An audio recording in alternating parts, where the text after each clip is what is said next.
ਸੰਗਤ ਨੂੰ ਵਾਹਿਗੁਰੂ ਜੀ ਕਾ ਖਾਲਸਾ, ਵਾਹਿਗੁਰੂ ਜੀ ਕੀ ਫਤਿਹ। ਸ਼੍ਰੀ ਗੁਰੂ ਗ੍ਰੰਥ ਸਾਹਿਬ ਦੇ ਅੰਗ ਨੰਬਰ 145 ਤੇ ਉਤੋਂ 5 ਪੰਕਤੀਆਂ ਛੱਡ ਕੇ 6ਵੀਂ ਪੰਕਤੀ 'ਚ ਪੌੜੀ। ਸਤਿਗੁਰ ਸੇਵ ਨਿਸੰਗ ਭਰਮ ਚੁਕਾਈਐ, ਸਤਿਗੁਰ ਆਖੈ ਕਾਰ ਸੋ ਕਾਰ ਕਮਾਈਐ, ਸਤਿਗੁਰ ਹੋਏ ਦਇਆਲ ਤਾਂ ਨਾਮ ਧਿਆਈਐ, ਲਾਹਾ ਭਗਤ ਸੋ ਸਾਰ ਗੁਰਮੁਖ ਪਾਈਐ, ਮਨਮੁਖ ਕੂੜ ਗੁਵਾਰ ਕੂੜ ਕਮਾਈਐ, ਸੱਚੇ ਦੈ ਦਰ ਜਾਏ ਸੱਚ ਚਵਾਈਐ, ਸੱਚੇ ਅੰਦਰ ਮਹਿਲ ਸੱਚ ਬੁਲਾਈਐ, ਨਾਨਕ ਸੱਚ ਸਦਾ ਸਚਿਆਰ ਸੱਚ ਸਮਾਈਐ। 145 ਅੰਗ। ਪੌੜੀ ਰਾਹੀਂ ਗੁਰੂ ਮਹਾਰਾਜ ਫਰਮਾਨ ਕਰਦੇ ਨੇ, ਸਤਿਗੁਰ ਸੇਵ ਨਿਸੰਗ, ਬਿਨਾਂ ਕਿਸੇ ਸੰਗ ਸ਼ਰਮ ਦੇ ਗੁਰੂ ਦੀ ਸੇਵਾ ਕਰਨੀ ਚਾਹੀਦੀ, ਗੁਰੂ ਦੇ ਆਖੇ ਲੱਗਣਾ ਚਾਹੀਦਾ। ਫਿਰ ਕੀ ਹੋਏਗਾ? ਭਰਮ ਚੁਕਾਈ। ਸਾਡੇ ਅੰਦਰ ਜੋ ਭਰਮ ਹੈ, ਸਾਡੇ ਅੰਦਰ ਜੋ ਭਟਕਣਾ ਹੈ, ਉਹ ਖਤਮ ਹੋ ਜਾਏਗੀ। ਸਤਿਗੁਰ ਰੱਖ ਆਖੈ ਕਾਰ ਸੋ ਕਾਰ ਕਮਾਈਏ। ਕਾਰ ਬਣੇ ਕੰਮ। ਗੁਰੂ ਮਹਾਰਾਜ ਜਿਹੜਾ ਕੰਮ ਕਰਨ ਨੂੰ ਕਹਿੰਦੇ ਨੇ ਸੋ ਕਾਰ ਕਮਾਈਏ, ਉਹ ਕੰਮ ਕਰਨਾ ਚਾਹੀਦਾ ਹੈ। ਜਦੋਂ ਅਸੀਂ ਗੁਰੂ ਦੇ ਆਖੇ ਕੰਮ ਲੱਗ ਕੇ ਕੰਮ ਕਰਾਂਗੇ, ਫਿਰ ਅਸੀਂ ਮਨਮੁਖ ਨਹੀਂ ਰਹਾਂਗੇ, ਫਿਰ ਤੁਸੀਂ ਗੁਰਮੁਖ ਹੋ ਜਾਵਾਂਗੇ। ਅਤੇ ਗੁਰੂ ਮਹਾਰਾਜ ਨੇ ਕਦੇ ਵੀ ਸਾਨੂੰ ਗਲਤ ਕੰਮ ਕਰਨ ਲਈ ਨਹੀਂ ਕਹਿਣਾ। ਜਦੋਂ ਅਸੀਂ ਸਹੀ ਕਰਮ ਕਰਦੇ ਰਹਾਂਗੇ, ਆਪੇ ਸੁਖੀ ਹੋ ਜਾਵਾਂਗੇ।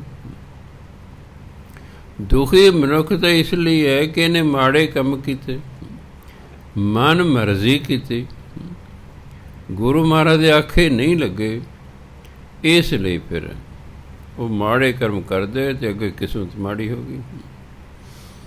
ਇਸ ਲਈ ਕਹਿੰਦੇ ਸਤਿਗੁਰ ਆਖੈ ਕਾਰ ਸੋ ਕਾਰ ਕਮਾਈਏ। ਜਿਹੜਾ ਕੰਮ ਗੁਰੂ ਮਹਾਰਾਜ ਕਹਿੰਦੇ ਨੇ ਕਰਨ ਨੂੰ, ਉਹ ਕੰਮ ਕਰਨਾ ਚਾਹੀਦਾ। ਸਤਿਗੁਰ ਹੋਏ ਦਇਆਲ ਤਾਂ ਨਾਮ ਧਿਆਈਐ। ਜਦੋਂ ਗੁਰੂ ਮਹਾਰਾਜ ਦਿਆਲੂ ਹੋ ਜਾਣ ਤਾਂ ਹੀ ਨਾਮ ਜਪਿਆ ਜਾ ਸਕਦਾ। ਜਿਸ ਬੰਦੇ ਦਾ ਨਾਮ ਜਪਣ ਨੂੰ ਜੀ ਕਰਦਾ ਹੈ, ਜਦੋਂ ਮੈਂ ਗੁਰੂ ਮਹਾਰਾਜ ਉਸ 'ਤੇ ਦਿਆਲੂ ਨੇ, ਗੁਰੂ ਮਹਾਰਾਜ ਦੀ ਉਸ 'ਤੇ ਕਿਰਪਾ ਹੈ, ਤਾਂ ਉਹ ਨਾਮ ਜਪਦਾ। ਲਾਹਾ ਭਗਤ ਸੋ ਸਾਰ ਗੁਰਮੁਖ ਪਾਈਐ। ਲਾਹਾ ਮੈਨੇ ਲਾਭ, ਸਾਰ ਮੈਨੇ ਸ੍ਰੇਸ਼ਟ ਉੱਤਮ। ਭਗਤੀ ਦਾ ਉੱਤਮ ਲਾਹਾ ਜਿਹੜਾ ਹੈ ਗੁਰਮੁਖ ਪਾਈਏ, ਉਹ ਗੁਰੂ ਰਾਹੀਂ ਹੀ ਪ੍ਰਾਪਤ ਹੁੰਦਾ ਹੈ, ਗੁਰਮੁਖ ਬਣ ਕੇ ਹੀ ਪ੍ਰਾਪਤ ਹੁੰਦਾ ਹੈ। ਸੋ ਭਗਤੀ ਬੰਦਾ ਉਦੋਂ ਕਰਦਾ ਜਦੋਂ ਗੁਰਮੁਖ ਹੋ ਜਾਂਦਾ, ਜਦੋਂ ਗੁਰੂ ਦੇ ਆਖੇ ਲੱਗਦਾ ਹੈ, ਫਿਰ ਉਹਨੂੰ ਸਭ ਤੋਂ ਵਧੀਆ ਲਾਹਾ ਪ੍ਰਾਪਤ ਹੁੰਦਾ। ਮਨਮੁਖ ਕੂੜ ਗੁਵਾਰ ਕੂੜ ਕਮਾਈਐ। ਮਨਮੁਖ ਦੇ ਅੰਦਰ ਕੂੜ ਹੁੰਦਾ, ਗੁਵਾਰ ਦਾ ਹਨੇਰਾ। ਕੂੜ ਕਾਰਨ ਅਗਿਆਨਤਾ ਦਾ ਹਨੇਰਾ ਹੈ। ਕੂੜ ਕਮਾਈਐ, ਇਸ ਲਈ ਕੂੜ ਦੀ ਕਮਾਈ ਕਰਦਾ, ਸੱਚ ਦੀ ਕਮਾਈ ਨਹੀਂ ਕਰਦੇ। ਇੱਕ ਕੂੜ ਹੈ, ਇੱਕ ਸੱਚ ਹੈ। ਸੱਚ ਦੀ ਕਮਾਈ ਦਾ ਮਤਲਬ ਨਾਮ ਜਪਣਾ, ਅਤੇ ਕੂੜ ਦੀ ਕਮਾਈ ਦਾ ਮਤਲਬ ਹੈ ਗਲਤ ਮਲਤ ਤਰੀਕੇ ਨਾਲ ਧਨ ਕਮਾਉਣਾ। ਉਹਦੇ ਅੰਦਰ ਕੂੜ ਹੁੰਦਾ ਮਨੁੱਖ ਦੇ ਅੰਦਰ, ਇਸ ਕਰਕੇ ਉਹਦੇ ਅੰਦਰ ਅਗਿਆਨਤਾ ਦਾ ਹਨੇਰਾ ਹੁੰਦਾ। ਹਨੇਰਾ ਹੋਣ ਕਰਕੇ ਉਹਨੂੰ ਪਤਾ ਹੀ ਨਹੀਂ ਕੀ ਠੀਕ ਹੈ ਅਤੇ ਕੀ ਗਲਤ ਹੈ, ਇਸ ਲਈ ਕੂੜ ਦੀ ਕਮਾਈ ਕਰਦਾ ਹੈ। ਸੱਚੇ ਦੈ ਦਰ ਜਾਏ ਸੱਚ ਚਵਾਈਏ। ਚਵਾਈਆਂ ਦਾ ਬੋਲਣਾ, ਜਿਹੜਾ ਸੱਚ ਬੋਲਦਾ ਹੈ, ਭਾਵ ਜੋ ਨਾਮ ਜਪਦਾ ਹੈ, ਉਹ ਪਰਮਾਤਮਾ ਦੇ ਦਰ 'ਤੇ ਚਲਾ ਜਾਂਦਾ ਹੈ। ਸੱਚੇ ਦਇਆ ਦਰ ਜਾਏ, ਦਇਆ ਮਨ ਦੇ ਸੱਚੇ ਪਰਮਾਤਮਾ ਦੇ ਦਰ 'ਤੇ ਉਹੀ ਜਾਂਦਾ ਹੈ ਸੱਚ ਚਵਾਈਆਂ, ਜਿਹੜਾ ਸੱਚ ਬੋਲਦਾ ਹੈ, ਪਾ ਜੋ ਨਾਮ ਜਪਦਾ। ਸੱਚੇ ਅੰਦਰ ਮਹਿਲ ਸੱਚ ਬੁਲਾਈਏ, ਪਰਮਾਤਮਾ ਦੇ ਮਹਿਲ ਅੰਦਰ ਉਸੇ ਨੂੰ ਬੁਲਾਇਆ ਜਾਂਦਾ ਹੈ ਜੋ ਨਾਮ ਜਪਦਾ ਹੈ। ਸੱਚ 'ਚ ਹੋਣ ਕਾਰਨ, ਨਾਮ ਜਪਣ ਕਾਰਨ ਫਿਰ ਉਸ ਨੂੰ ਪਰਮਾਤਮਾ ਦੇ ਮਹਿਲ ਅੰਦਰ ਬੁਲਾ ਲਿਆ ਜਾਂਦਾ। ਨਾਨਕ ਸੱਚ ਸਦਾ ਸਚਿਆਰ, ਸੱਚ ਸਮਾਈ। ਪਰਮਾਤਮਾ ਦੇ ਸਦਾ ਹੀ ਸਚਿਆਰ ਹੈ, ਸੱਚ ਰਾਹੀਂ ਹੀ ਉਸ ਦੇ ਵਿੱਚ ਸਮਾਇਆ ਜਾ ਸਕਦਾ। ਕੂੜਿਆਰ ਦੇ ਵਿੱਚ ਕੂੜ ਰਾਹੀਂ ਸਮਾਇਆ ਜਾ ਸਕਦਾ, ਸਚਿਆਰ ਵਿੱਚ ਸੱਚ ਰਾਹੀਂ ਸਮਾਇਆ ਜਾ ਸਕਦਾ। ਜੋ ਜਿਹਨੇ ਪਰਮਾਤਮਾ 'ਚ ਲੀਨ ਹੋਣਾ ਹੁੰਦਾ ਉਹਨੂੰ ਫਿਰ ਨਾਮ ਜਪਣਾ ਪੈਂਦਾ। ਉਹ ਨਾਮ ਜਪ ਜਪ ਕੇ ਹੀ ਫਿਰ ਸਚਿਆਰ ਹੋ ਜਾਂਦਾ ਅਤੇ ਫਿਰ ਸੱਚ ਪਾ ਪਰਮਾਤਮਾ ਦੇ ਵਿੱਚ ਲੀਨ ਹੋ ਜਾਂਦਾ। ਸ਼ਲੋਕ ਮਹਿਲਾ ਪਹਿਲਾ। ਅਪਰਾਂ ਕਰ ਦੇ ਗਮਲੇ ਨੂੰ। ਕਲ ਕਾਤੀ ਰਾਜੇ ਕਾ ਸਾਈ, ਧਰਮ ਪੰਖ ਕਰ ਉਡਰਿਆ। ਕੂੜ ਅਮਾਵਸ ਸੱਚ ਚੰਦਰਮਾ, ਦੀਸੈ ਨਾਹੀ ਕਹਿ ਚੜ੍ਹਿਆ। ਇਹਨੂੰ ਕਹਿ ਨਹੀਂ ਪੜ੍ਹਨਾ, ਕਹਿ। ਹਿੰਦੀ ਦਾ ਪੂਰਾ ਸ਼ਬਦ ਹੈ ਕਹਾਂ। ਕਹਾਂ ਤੋਂ ਛੋਟਾ ਹੈ ਕਹਿ। ਸਪੈਲਿੰਗ ਹੈ ਕਹਾ। ਇਹਨੂੰ ਪੜ੍ਹਨਾ ਹੈ ਕਹਿ, ਭਾਵ ਕਿੱਥੇ। ਕੂੜ ਅਮਾਵਸ ਸੱਚ ਚੰਦਰਮਾ, ਦੀਸੈ ਨਾਹੀ ਕਹਿ ਚੜ੍ਹਿਆ। ਹੋਂ ਭਾਲ ਵਿਕੁੰਨੀ ਹੋਈ, ਆਂਧੇਰੈ। ਆੜੇ ਨੂੰ ਕਰਨਾ ਪੈਂਦੇ। ਆਂਧੇਰੈ ਰਾਹ ਨਾ ਕੋਈ, ਵਿੱਚ ਹਉਮੈ ਕਾ ਦੁਖ ਰੋਈ।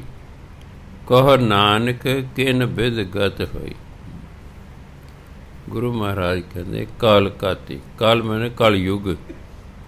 ਇਹ ਜਿਹੜਾ ਕਲਯੁਗ ਹੈ ਇਹ ਤਾਂ ਕਾਤੀ ਕੈਂਚੀ ਦੀ ਤਰ੍ਹਾਂ ਹੈ, ਇਹ ਤਾਂ ਛੁਰੀ ਦੀ ਤਰ੍ਹਾਂ ਹੈ। ਰਾਜੇ ਕਸਾਈ ਅਤੇ ਰਾਜੇ ਕਸਾਈ ਹੋ ਗਏ ਨੇ। ਲੋਕਾਂ ਨੂੰ ਤੰਗ ਕਰਦੇ ਨੇ, ਲੋਕਾਂ ਨੂੰ ਕੁੱਟਦੇ ਮਾਰਦੇ ਨੇ, ਉਹਨਾਂ ਦਾ ਖੂਨ ਚੂਸਦੇ ਨੇ। ਔਰ ਬਿਲਕੁਲ ਇਸੇ ਤਰ੍ਹਾਂ ਹੀ ਅਸੀਂ ਆਪ ਹੀ ਇਹਨਾਂ ਰਾਜਿਆਂ ਨੂੰ ਵੋਟਾਂ ਪਾ ਕੇ ਚੁਣਦੇ ਹਾਂ। ਫਿਰ ਜਦੋਂ ਅਸੀਂ ਹੱਕ ਮੰਗਦੇ ਹਾਂ ਫਿਰ ਇਹੀ ਸਾਨੂੰ ਕੁੱਟਦੇ ਨੇ। ਦੇਖੋ, ਸਾਡੇ ਚੁਣੇ ਹੋਏ ਹੀ ਸਾਨੂੰ ਕੁੱਟਦੇ ਨੇ। ਕੋਈ ਬੇਗਾਨਾ ਸਾਨੂੰ ਕੁੱਟੇ ਤਾਂ ਮੰਨ ਲਿਆ ਵੀ ਠੀਕ ਹੈ। ਅੰਗਰੇਜ਼ ਮੰਨ ਲਓ ਆਏ ਨੇ, ਬਾਹਰੋਂ ਆਏ ਨੇ, ਸਾਡੇ ਕੁਛ ਨਹੀਂ ਲੱਗਦੇ, ਅਸੀਂ ਉਹਨਾਂ ਨੂੰ ਚੁਣਿਆ ਨਹੀਂ ਹੈ। ਉਹ ਸਾਨੂੰ ਕੁੱਟਣ 'ਤੇ ਗੱਲ ਹੈ, ਅਸੀਂ ਹੀ ਚੁਣੇ, ਸਾਡੇ ਹੀ ਉਹ ਲੋਕ ਨੇ, ਅਸੀਂ ਹੀ ਉਹਨਾਂ ਨੂੰ ਵੋਟਾਂ ਪਾ ਕੇ ਚੁਣਦੇ ਹਾਂ। ਵੀ ਤੁਹਾਨੂੰ ਇਸ ਲਈ ਚੁਣਦੇ ਹਾਂ ਵੀ ਤੁਸੀਂ ਪੁਲਿਸ ਰਾਹੀਂ ਸਾਨੂੰ ਕਟਵਾਓ। ਹੈ ਹੱਕ ਮੰਗਦੇ, ਕਹਿੰਦਾ ਮੰਗੋ ਕੁਛ ਨਾ, ਬਸ। ਹਾਂ, ਮੰਗੋ ਕੁਛ ਨਾ, ਜਿਵੇਂ ਅਸੀਂ ਕਹਿੰਦੇ ਉਵੇਂ ਕਰੀ ਜਾਓ। ਤਾਂ ਗੁਰਬਾਣੀ ਕਹਿੰਦੀ। ਗੁਰੂ ਨਾਨਕ ਦੇਵ ਜੀ ਵੇਲੇ ਵੀ ਇਹੀ ਹਾਲ ਸੀ ਅਤੇ ਹੁਣ ਵੀ ਇਹੀ ਹਾਲ ਹੈ। ਸੋ ਕਲਯੁੱਗ ਦੇ ਵਿੱਚ ਰਾਜੇ ਕਸਾਈ ਹੋ ਗਏ ਨੇ। ਧਰਮ ਪੰਖ ਕਰ ਉੱਡ ਰਿਹਾ। ਧਰਮ ਹੈ ਖੰਭ ਲਾ ਕੇ ਉੱਡ ਗਿਆ ਹੈ, ਧਰਮ ਤਾਂ ਰਿਹਾ ਹੀ ਨਹੀਂ। ਹੁਣ ਤਾਂ ਪਖੰਡ ਰਹਿ ਗਿਆ ਹੈ, ਲੋਕ ਵਿਖਾਵਾ ਰਹਿ ਗਿਆ ਹੈ। ਧਰਮ ਅਨੁਸਾਰ ਦੇ ਚੱਲਦੇ ਹੀ ਕੋਈ ਨਹੀਂ। ਧਰਮ ਨੂੰ ਪੜ੍ਹ ਰਹੇ ਨੇ, ਦੁਨੀਆ ਪੜ੍ਹ ਰਹੀ ਹੈ, ਧਰਮ ਨੂੰ ਪੜ੍ਹ ਰਹੀ ਹੈ, ਧਰਮ ਨੂੰ ਗਾ ਰਹੀ ਹੈ, ਧਰਮ ਦੀ ਕਥਾ ਵੀ ਕਰ ਰਹੀ ਦੁਨੀਆ, ਸੁਣ ਵੀ ਰਹੀ ਹੈ, ਪਰ ਧਰਮ ਅਨੁਸਾਰ ਦੇ ਚੱਲਦੇ ਹੀ ਕੋਈ ਨਹੀਂ। ਧਰਮ ਦੇ ਖੰਭ ਲੱਗ ਉੱਡ ਗਿਆ ਹੈ। ਧਰਮ ਨੂੰ ਤਾਂ ਹੁਣ ਕਮਾਈ ਦਾ ਸਾਧਨ ਬਣਾ ਲਿਆ ਗਿਆ। ਅਸਲ ਧਰਮ ਤੇ ਜੀਵਨ ਜਾਂਚ ਸੀ ਵੀ ਜਿਉਣਾ ਕਿਵੇਂ। ਗੁਰੂ ਨਾਨਕ ਦੇਵ ਜੀ ਨੇ ਸਿੱਖ ਧਰਮ ਚਲਾਇਆ, ਸਾਨੂੰ ਜੀਵਨ ਜਾਂਚ ਸਿਖਾਈ ਕਿ ਜਿਉਣਾ ਕਿਵੇਂ ਹੈ। ਅਸੀਂ ਉਹ ਜੀਵਨ ਜਾਂਚ ਨਹੀਂ ਸਿੱਖੀ, ਉਹਨੂੰ ਰੱਟਾ ਲਾ ਲਿਆ, ਉਹਨੂੰ ਗਾਉਣਾ ਸ਼ੁਰੂ ਕਰਤਾ, ਉਹਨੂੰ ਪੜ੍ਹਨਾ ਸ਼ੁਰੂ ਕਰਤਾ, ਉਹਦੀ ਕਥਾ ਵਾਰਤਾ ਸ਼ੁਰੂ ਕਰਤੇ, ਪਰ ਮੰਨਣਾ ਨਹੀਂ ਸ਼ੁਰੂ ਕੀਤਾ। ਇਸ ਲਈ ਧਰਮ ਦੇ ਖੰਭ ਲਾ ਕੇ ਉੱਡ ਗਿਆ ਹੈ। ਆਲੇ ਦੁਆਲੇ ਨਿਗਾਹ ਮਾਰ ਕੇ ਦੇਖ ਲਓ, ਕੋਈ ਵਿਰਲਾ ਟਾਵਾਂ ਬੰਦਾ ਤੁਹਾਨੂੰ ਅੰਦਰੋਂ ਧਾਰਮਿਕ ਮਿਲੇਗਾ। ਬਾਹਰ ਤੋਂ ਬਥੇਰੇ ਮਿਲ ਜਾਣਗੇ, ਬਾਹਰ ਤੋਂ ਤੁਹਾਨੂੰ 3-3 ਫੁੱਟੀ ਕਿਰਪਾਨ ਵਾਲੇ ਵੀ ਮਿਲ ਜਾਣਗੇ। ਅੰਦਰੋਂ ਧਾਰਮਿਕ ਹੋਣਾ ਬਹੁਤ ਮੁਸ਼ਕਿਲ ਹੈ। ਇਸ ਲਈ ਕਹਿੰਦੇ ਧਰਮ ਦੇ ਖੰਭ ਲਾ ਕੇ ਉੱਡ ਗਿਆ ਹੈ, ਸਿਰਫ ਵਿਖਾਵਾ ਰਹਿ ਗਿਆ ਹੈ। ਧਰਮ ਹੁਣ ਕਮਾਈ ਦਾ ਸਾਧਨ ਰਹਿ ਗਿਆ ਹੈ, ਧਰਮ ਹੁਣ ਧੰਦਾ ਹੋ ਗਿਆ ਹੈ। ਅਤੇ ਜਦੋਂ ਧਰਮ ਧੰਦਾ ਹੋ ਜਾਏ ਉਦੋਂ ਫਿਰ ਗੜਬੜ ਹੋ ਜਾ ਕਰਦੀ ਹੈ। ਧਰਮ ਖੰਭ ਲਾ ਕੇ ਉੱਡ ਗਿਆ ਹੈ। ਕੂੜ ਅਮਾਵਸ, ਕੂੜ ਦੀ ਮੱਸਿਆ ਹੋ ਗਈ। ਮੱਸਿਆ ਕਾਲੀ ਰਾਤ ਹੁੰਦੀ ਨਾ, ਚਾਨਣ ਨਹੀਂ ਹੁੰਦਾ। ਕੁੱਪ ਹਨੇਰੀ ਰਾਤ ਹੁੰਦੀ ਜਿਹਦੇ ਮੱਸਿਆ ਹੁੰਦੀ। ਕੂੜ ਹੈ, ਇਸ ਕਰਕੇ ਅਗਿਆਨਤਾ ਰੂਪੀ ਮੱਸਿਆ ਆ ਗਈ। ਸੱਚ ਚੰਦਰਮਾ, ਇਹ ਗਿਆਨ ਦਾ ਚੰਦਰਮਾ ਦੀਸੈ ਨਾਹੀਂ ਕਹਿ ਚੜਿਆ, ਦਿਸਦੇ ਨਹੀਂ ਕਿੱਥੇ ਚੜਿਆ। ਸੱਚ ਰੂਪੀ ਚੰਦਰਮਾ, ਗਿਆਨ ਰੂਪੀ ਚੰਦਰਮਾ, ਤੇ ਦਿਸਦੇ ਨਹੀਂ ਵੀ ਕਿੱਥੇ ਚੜਿਆ। ਮੱਸਿਆ ਦਾ ਕਾਲੀ ਬੋਲੀ ਮੱਸਿਆ ਹੈ, ਅਗਿਆਨਤਾ ਦਾ ਹਨੇਰਾ ਅੰਦਰ ਹੋ ਗਿਆ ਹੈ। ਸੱਚ ਰੂਪੀ ਚੰਦਰਮਾ ਤੇ ਦਿਸ ਹੀ ਨਹੀਂ ਰਿਹਾ। ਕਿਉਂਕਿ ਅੱਜ ਜਿਹੜਾ ਸੱਚ ਬੋਲਦਾ ਉਹ ਸਭ ਤੋਂ ਵੱਧ ਦੁਖੀ ਹੁੰਦਾ। ਅੱਜ ਦੇਖਿਆ ਜਿਹੜਾ ਅੱਜ ਵੈਸੇ ਸੱਚ ਬੋਲਦਾ ਹੀ ਕੋਈ ਨਹੀਂ, ਅਤੇ ਜੇ ਕੋਈ ਬੋਲ ਪਏਗਾ ਤਾਂ ਫਿਰ ਦੁਖੀ ਹੋਵੇਗਾ, ਸੁਖੀ ਨਹੀਂ ਹੋ ਸਕਦਾ।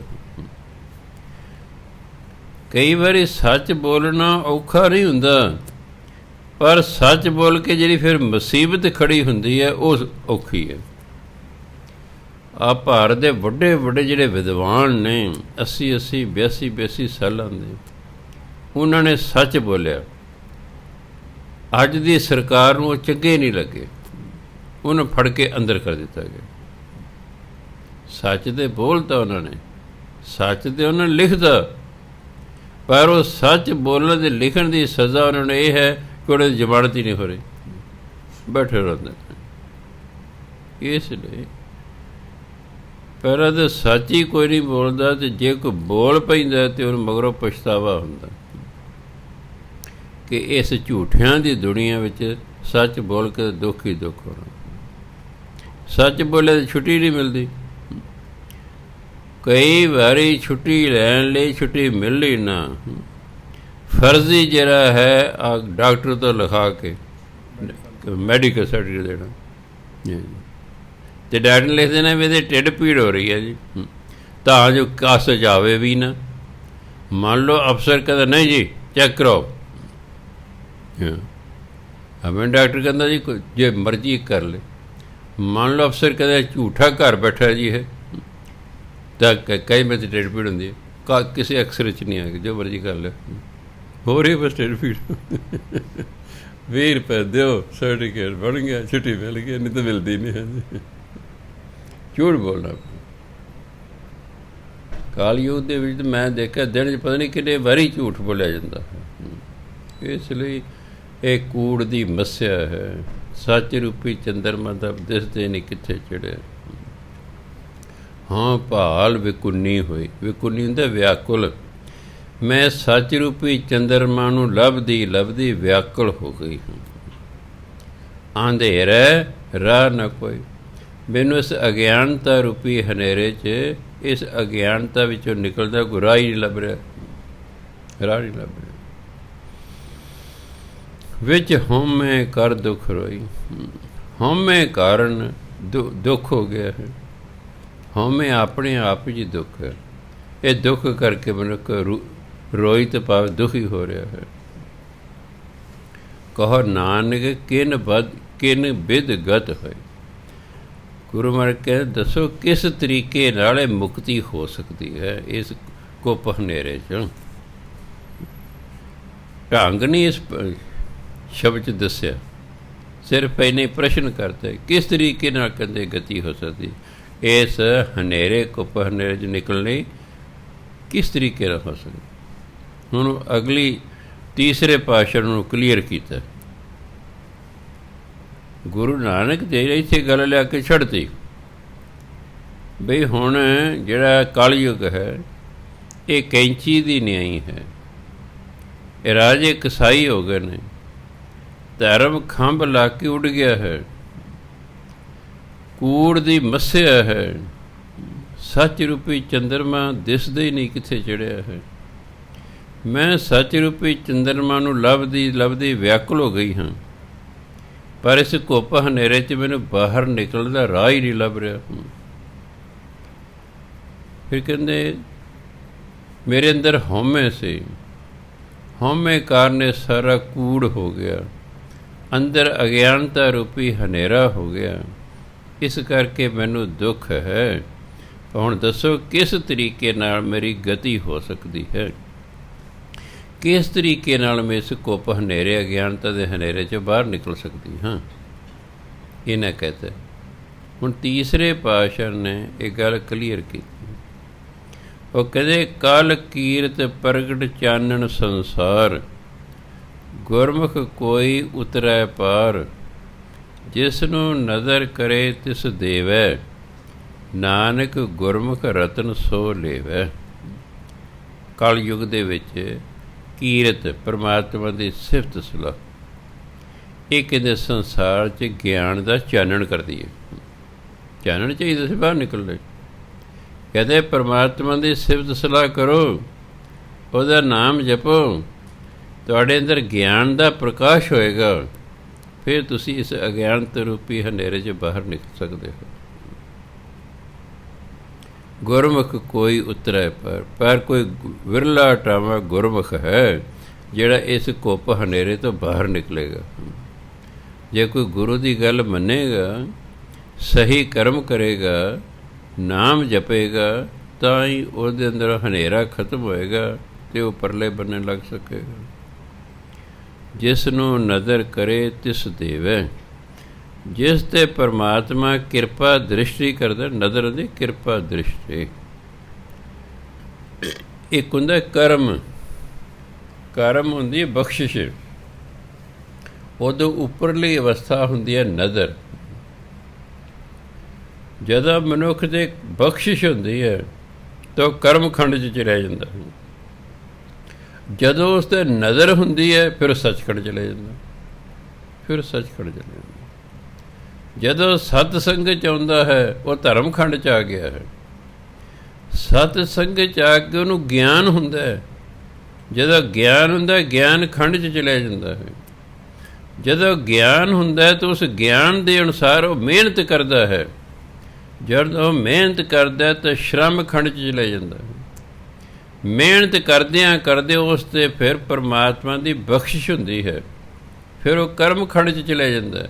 ਉੱਥੇ ਜਾ ਕੇ ਨਾਮ ਜਪਦਾ ਰਹਿੰਦਾ, ਜਪਦਾ ਰਹਿੰਦਾ, ਜਪਦਾ ਰਹਿੰਦਾ, ਉਹ 'ਤੇ ਫਿਰ ਪਰਮਾਤਮਾ ਦੀ ਨਜ਼ਰ ਹੋ ਜਾਂਦੀ ਹੈ ਕਿ ਉਹ ਸੱਚਖੰਡ 'ਚ ਪ੍ਰਵੇਸ਼ ਕਰ ਜਾਂਦੀ। ਇਸ ਵੇਲੇ ਆਪਾਂ ਧਰਮ ਖੰਡ 'ਚ ਬੈਠੇ ਹਾਂ ਜਿੱਥੋਂ ਸਾਨੂੰ ਗਿਆਨ ਪ੍ਰਾਪਤ ਹੋ ਰਿਹਾ। ਧਰਮ ਖੰਡ 'ਚ ਆ ਕੇ ਫਿਰ ਗਿਆਨ ਪ੍ਰਾਪਤ ਹੁੰਦਾ। ਫਿਰ ਮਨੁੱਖ ਨੂੰ ਪਤਾ ਲੱਗਦਾ ਕੀ ਕਰਨਾ ਕੀ ਨਹੀਂ ਕਰਨਾ। ਸਤ ਸੰਗਤ ਤੋਂ ਬਿਨਾਂ ਤਾਂ ਮਨੁੱਖ ਗਿਆਨ ਹੀ ਨਹੀਂ, ਤਾਂ ਕੀ ਕਰਨਾ ਅਤੇ ਕੀ ਨਹੀਂ ਕਰਨਾ। ਉਹ ਸੋਚਦਾ ਜੋ ਮੈਂ ਕਰ ਰਿਹਾ ਠੀਕ ਕਰ, ਉਹ ਇਹੀ ਸੋਚਦਾ ਕਿ ਮੈਂ ਜੋ ਕਰ ਰਿਹਾ ਠੀਕ ਕਰ। ਸ਼ਰਾਬ ਪੀਣ ਵਾਲਾ ਸਮਝਦਾ ਮੈਂ ਠੀਕ ਕਰ ਰਿਹਾ, ਨਸ਼ੇ ਕਰਨ ਵਾਲਾ ਕਹਿੰਦਾ ਮੈਂ ਠੀਕ ਕਰ ਰਿਹਾ, ਚੋਰੀ ਕਰਨ ਵਾਲਾ ਸਮਝਦਾ ਚੋਰ ਮੈਂ ਠੀਕ ਕਰ ਰਿਹਾ, ਡਾਕੂ ਸਮਝਦਾ ਮੈਂ ਠੀਕ ਕਰ ਰਿਹਾ, ਰਿਸ਼ਵਤ ਖੋਰ ਸਮਝਦਾ ਮੈਂ ਠੀਕ ਕਰ ਰਿਹਾ ਹਾਂ, ਮਿਲਾਵਟ ਖੋਰ ਸਮਝਦੇ ਮੈਂ ਠੀਕ ਕਰ ਰਿਹਾ ਹਾਂ। ਉਹ ਆਪਣੇ ਠੀਕ ਸਮਝਦੇ ਨੇ। ਜਦੋਂ ਕਿਤੇ ਭੁੱਲ ਚੁੱਕ ਕੇ ਆ ਜਾਣ ਸਤਸੰਗ 'ਚ 2-4 ਦਿਨ, ਫਿਰ ਉਹਨਾਂ ਨੂੰ ਗਿਆਨ ਹੁੰਦਾ ਵੀ ਤੁਸੀਂ ਜੋ ਕਰ ਰਹੇ ਹੋ ਤਾਂ ਗਲਤ ਹੈ।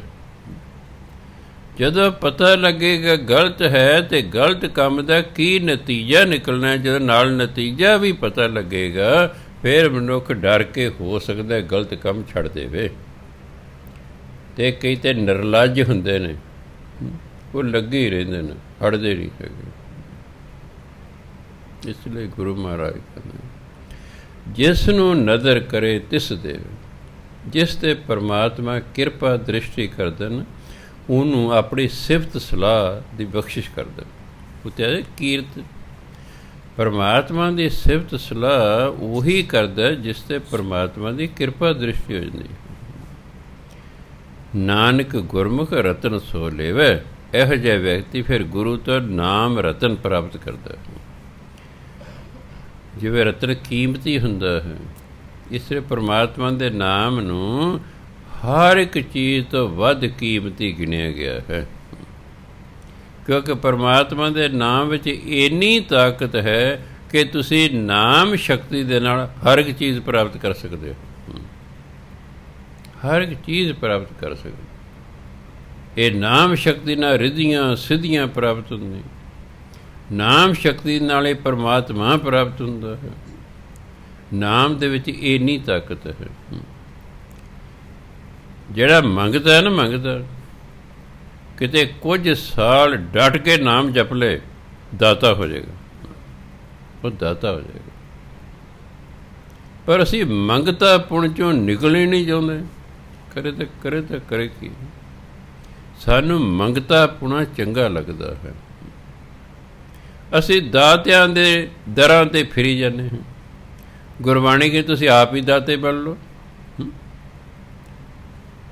ਤੁਸੀਂ ਐਕਚੁਅਲੀ ਤਾਂ ਦਾਤੇ ਹੀ ਹੋ, ਗੁਰਬਾਣੀ ਕਹਿੰਦੀ, ਪਰ ਤੁਸੀਂ ਸਮਝਦੇ ਨਹੀਂ ਕਿ ਅਸੀਂ ਦਾਤੇ ਹਾਂ।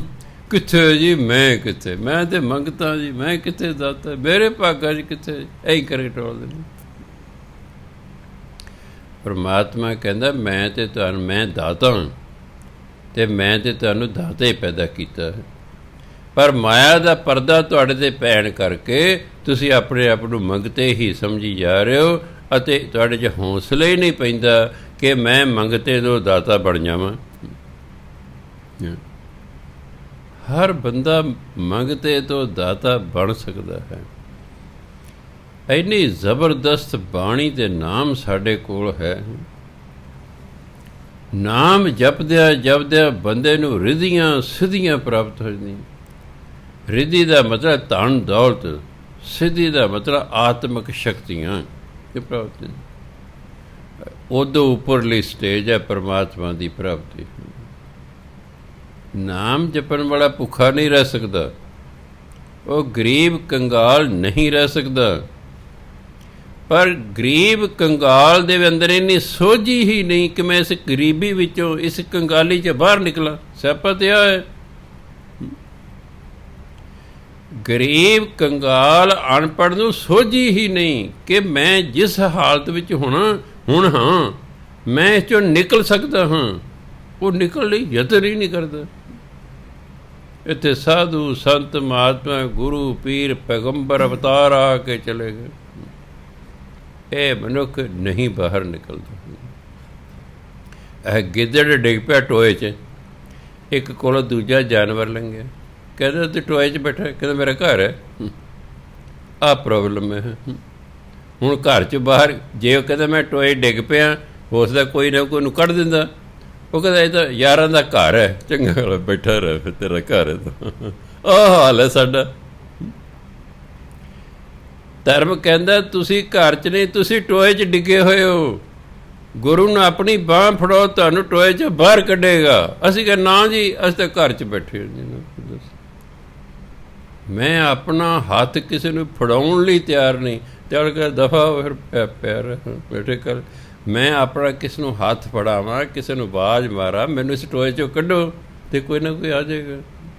ਸਿੱਖ ਕੇ ਗੁਰੂ ਕੋਲ ਆ ਜਾਏ, ਸੱਚੇ ਪਾਤਸ਼ਾਹ ਮੈਂ ਇਸ ਗਰੀਬੀ ਦੇ ਟੋਏ 'ਚ ਡਿੱਗ ਪਿਆ, ਮੈਨੂੰ ਇਸ ਗਰੀਬੀ ਦੇ ਟੋਏ 'ਚੋਂ ਕੱਢੋ। ਅਤੇ ਗੁਰੂ ਮਹਾਰਾਜ ਕਹਿਣਗੇ ਤੂੰ ਨਾਮ ਜਪਣਾ ਸ਼ੁਰੂ ਕਰ ਦੇ ਦਿਨ ਰਾਤ, ਐਸਾ ਢੋ ਢੁਕੇਗਾ ਤੇਰੀ ਗਰੀਬੀ ਦੂਰ ਹੋ ਜਾਏਗੀ।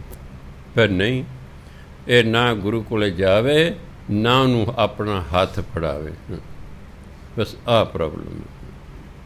ਨਹੀਂ ਤਾਂ ਬਾਣੀ ਤਾਂ ਹੈ ਹੀ ਇਸੇ ਲਈ। ਬਾਣੀ ਤਾਂ ਸਾਨੂੰ ਟੋਇਆਂ 'ਚੋਂ ਕੱਢਣ ਲਈ ਹੈ, ਸਾਨੂੰ ਨਰਕ 'ਚੋਂ ਬਾਹਰ ਕੱਢਣ ਲਈ ਹੈ, ਸਾਨੂੰ ਗਰੀਬੀ 'ਚੋਂ ਬਾਹਰ ਕੱਢਣ ਲਈ ਹੈ। ਅਸੀਂ ਇਹਦਾ ਫਾਇਦਾ ਹੀ ਨਹੀਂ ਉਠਾਉਂਦੇ। ਹਾਂ, ਮੱਥੇ ਟੇਕੀ ਜਾਂਦੇ।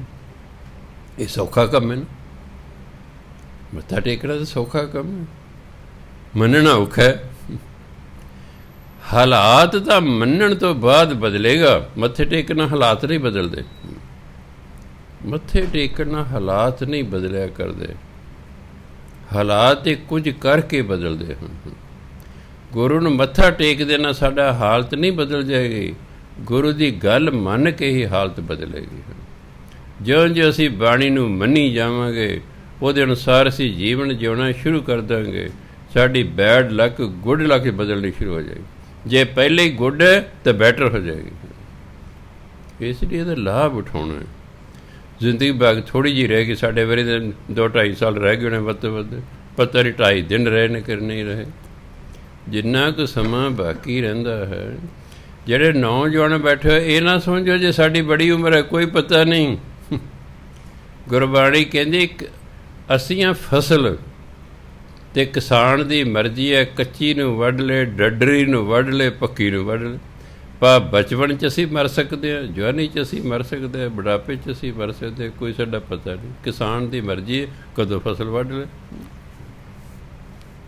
ਇਹ ਸਮਝਣਾ ਵੀ ਦੇਖੋ ਹਿੰਦੂ ਧਰਮ ਅਨੁਸਾਰ ਸ਼ਾਹਬਾਦ ਮਾਰਕੰਡਾ, ਰਿਸ਼ੀ ਮਾਰਕੰਡਾ ਕਹਿੰਦੇ 10 ਸਾਲ ਉਹਨੇ ਤਪੱਸਿਆ ਕੀਤੀ, 10,000 ਸਾਲ। ਰਿਸ਼ੀ ਮਾਰਕੰਡੇ ਨੇ 10,000 ਸਾਲ ਤਪੱਸਿਆ ਕੀਤੀ। ਉਹਨੇ 2 ਜਾਂ 3 ਕੇ ਸਿਰ 'ਤੇ ਰੱਖੇ ਹੋਏ ਸਨ ਬਸ। ਕਿਸੇ ਨੇ ਕਿਹਾ ਰਿਸ਼ੀ ਜੀ ਕੋਈ ਝੌਂਪੜੀ ਪਾ ਲਓ, ਕਹਿੰਦਾ ਕੱਲ੍ਹ ਨੂੰ ਤਾਂ ਮਾਰੀ ਜਾਣਾ, ਝੌਂਪੜੀ ਪਾ ਕੀ ਕਰਨੀ। ਤਿਆਰ ਹੈ ਨਾ ਅਗਲਾ, ਪਤਾ ਨਹੀਂ ਕਦੇ ਕੱਲ੍ਹ ਨੂੰ ਜਿਉਣਾ ਕਿ ਨਹੀਂ ਜਿਉਣਾ, ਝੌਂਪੜੀ ਪਾ ਕੇ 10,000 ਸਾਲ ਬਿਨਾਂ ਝੌਂਪੜੀ ਦੇ ਹੀ ਗੁਜ਼ਾਰਾ ਕਰਤਾ। ਉਹਦੇ ਮਰਨ ਤੋਂ ਬਾਅਦ ਲੋਕਾਂ ਨੇ ਵਧੀਆ ਮੰਦਰ ਪਾਤਾ ਉੱਥੇ ਦਰਿਆ ਦੇ ਕੰਢੇ 'ਤੇ, ਕਦੇ ਜਾਂਦੇ ਹੋ ਗਏ। ਰਿਸ਼ੀ ਮਾਰਕੰਡੇ ਦਾ ਮੰਦਰ ਬਣਿਆ ਹੋਇਆ ਦਰਿਆ ਦੇ ਕੰਢੇ 'ਤੇ। ਜਿਉਂਦਿਆਂ ਜੀ ਉਹਨੇ ਤਿਨਕੇ ਰੱਖੇ। ਇਹ ਤਾਂ ਕੁਦਰਤੀ ਮੈਂ ਪੜ੍ਹਿਆ ਸੀ, ਬੜੇ ਸਾਲਾਂ ਦੀ ਗੱਲ ਹੈ। ਉਦੋਂ ਮੇਰੀ ਅਵਸਥਾ ਵੀ ਹੁਣ ਨਾਲ ਕਾਫੀ ਉੱਚੀ ਸੀ। ਮੈਂ ਕਾਰ 'ਚ ਬੈਠਾ ਸ਼ਾਹਬਾਦ ਨੂੰ ਜਾ ਰਿਹਾ, ਉੱਥੇ ਪ੍ਰੋਗਰਾਮ 'ਤੇ ਮੈਂ ਜਾਣਾ ਸੀ, ਆਪਣੇ ਸਤਸੰਗੀਆਂ ਦਾ ਉੱਥੇ ਪ੍ਰੋਗਰਾਮ ਸੀ। ਅਗਲੀ ਖੱਬੀ ਸੀਟ 'ਤੇ ਬੈਠਾ, ਮੇਰਾ ਪਾਠ ਰਹਿੰਦਾ ਸੀ, ਮੈਂ ਨਾਲ ਨਾਲ ਪਾਠ ਕਰਦਾ ਜਾਂਦਾ। ਅਚਾਨਕ ਗੇਠਕ ਦਾ ਰਿਸ਼ੀ ਅੰਦਰ ਆ ਗਿਆ, ਉਹ ਸਾਹਮਣੇ ਆ ਕੇ ਖੜ ਗਿਆ। ਮੈਂ ਕੀ ਦੇਖਿਆ ਵੀ ਇਹਦੇ ਸਿਰ 'ਤੇ ਤਿਨਕੇ ਨੇ।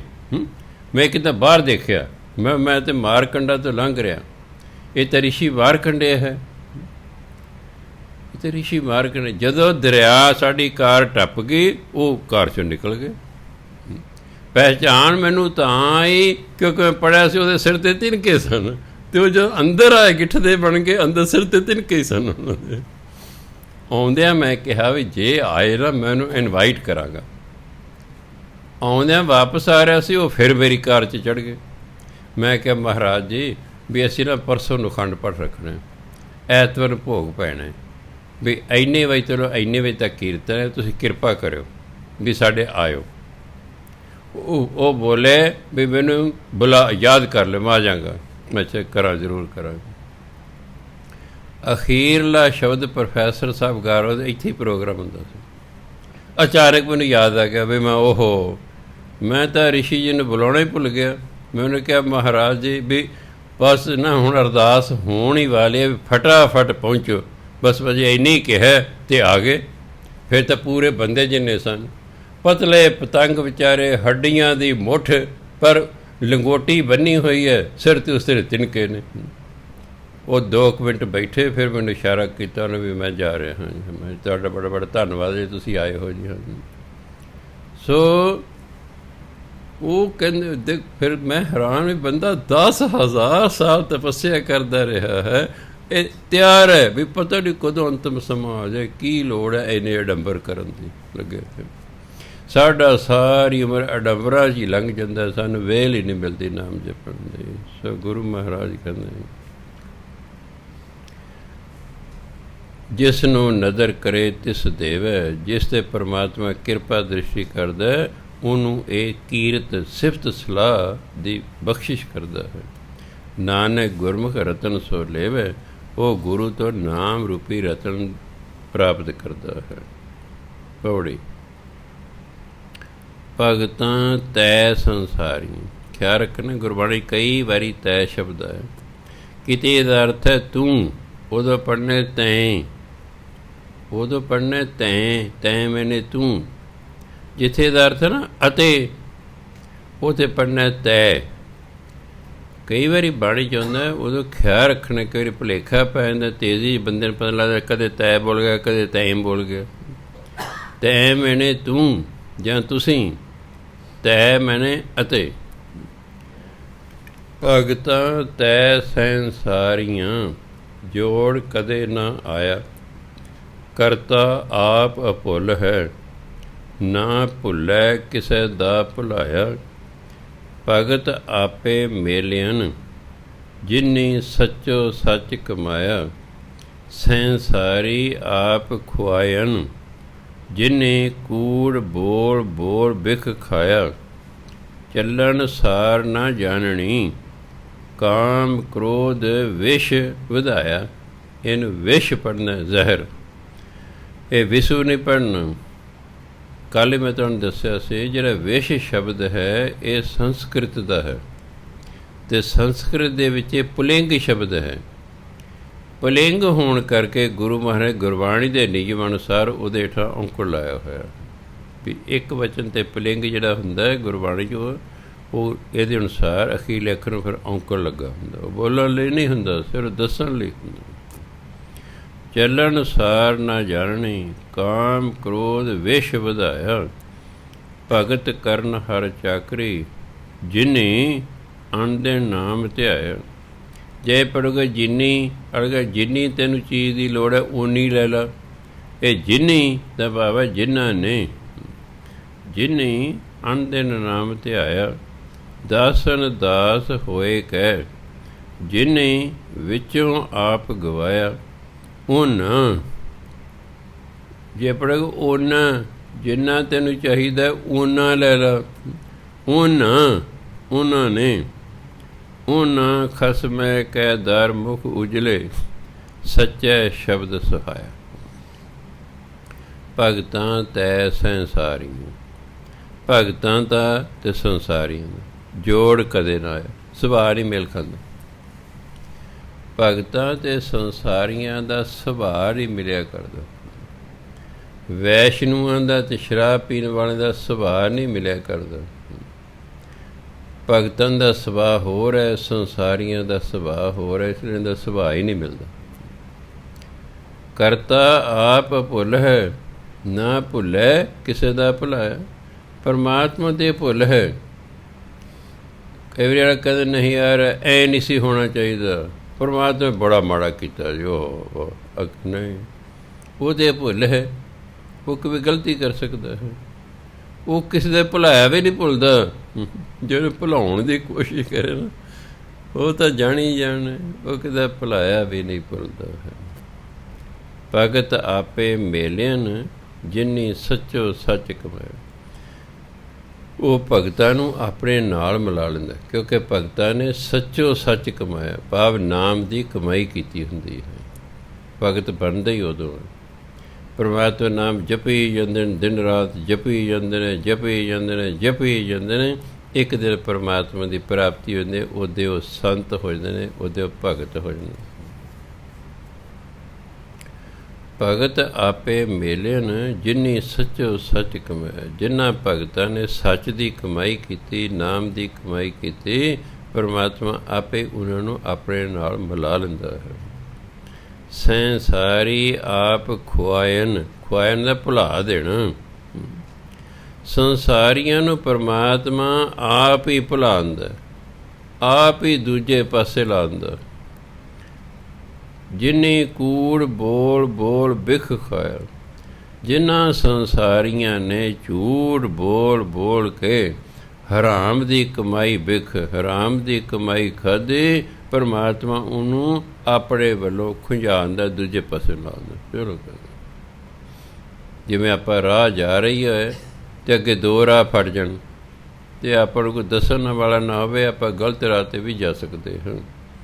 ਇਸ ਤਰ੍ਹਾਂ ਪਰ ਸੰਸਾਰੀਆਂ ਨੂੰ ਪਰਮਾਤਮਾ ਆਪ ਹੀ ਇਸ ਪਾਸੇ ਖੁੰਝਾਉਂਦਾ, ਭੁਲਾਉਂਦਾ ਹੈ, ਦੂਜੇ ਪਾਸੇ ਲਾ ਦਿੰਦਾ।